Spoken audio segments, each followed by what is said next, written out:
ಸ್ವಾಭಿಮಾನಿ ನ್ಯೂಸ್ಗೆ ಸ್ವಾಗತ. ಇಂದಿನ ಪ್ರಮುಖ ಸುದ್ದಿಗಳು. ಭಾರತ ಬ್ರಿಟಿಷರ ದಾಸ್ಯದಿಂದ ಬಿಡುಗಡೆಗೊಂಡು ಸ್ವತಂತ್ರ ದೇಶವಾಗಿ ಘೋಷಣೆಗೊಂಡರೂ ಭಾರತದೊಳಗಿನ ವಿವಿಧ ಭಾಗಗಳಲ್ಲಿ ರಾಜರು ನಿಜಾಮರ ಆಡಳಿತ ಒಂದು ಕಡೆ ಮುಂದುವರಿಯುತ್ತಿರುವ ಸಂದರ್ಭದಲ್ಲಿ ಅವುಗಳೆಲ್ಲವನ್ನು ಒಂದುಗೂಡಿಸಿ ಏಕೀಕೃತ ಭಾರತ ನಿರ್ಮಾಣ ಮಾಡುವ ಉದ್ದೇಶದಿಂದ ಭಾರತ ಸಂವಿಧಾನ ರಚನೆಯಾಗಿ ಅದು ಜಾರಿಯಾದ ದಿನವನ್ನು ನಾವು ಭಾರತದ ಗಣರಾಜ್ಯ ದಿನವೆಂದು ಆಚರಿಸುತ್ತೇವೆ. ಭಾರತದ ಸಂವಿಧಾನದ ಪಿತಾಮಹ ಡಾಕ್ಟರ್ ಬಿ.ಆರ್. ಅಂಬೇಡ್ಕರ್ ಭಾರತ ಸಂವಿಧಾನದ ಕರಡು ಸಮಿತಿಯ ಅಧ್ಯಕ್ಷರಾಗಿ ಭಾರತ ಸಂವಿಧಾನವನ್ನು ರಚಿಸುವಲ್ಲಿ ಅಂಬೇಡ್ಕರ್ ಅವರ ಪಾತ್ರ ಬಹಳ ಮುಖ್ಯವಾದದ್ದು.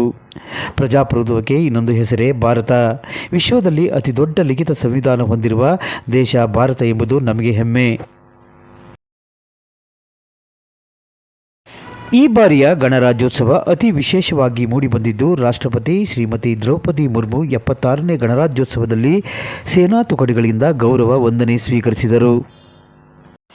ವಿಶೇಷವಾಗಿ ಇಂಡೋನೇಷ್ಯಾ ಅಧ್ಯಕ್ಷ ಪ್ರಬೋವೋ ಸುಬಿಯಾಂಟೋ ಮುಖ್ಯ ಅತಿಥಿಯಾಗಿ ಆಗಮಿಸಿದ್ದರು.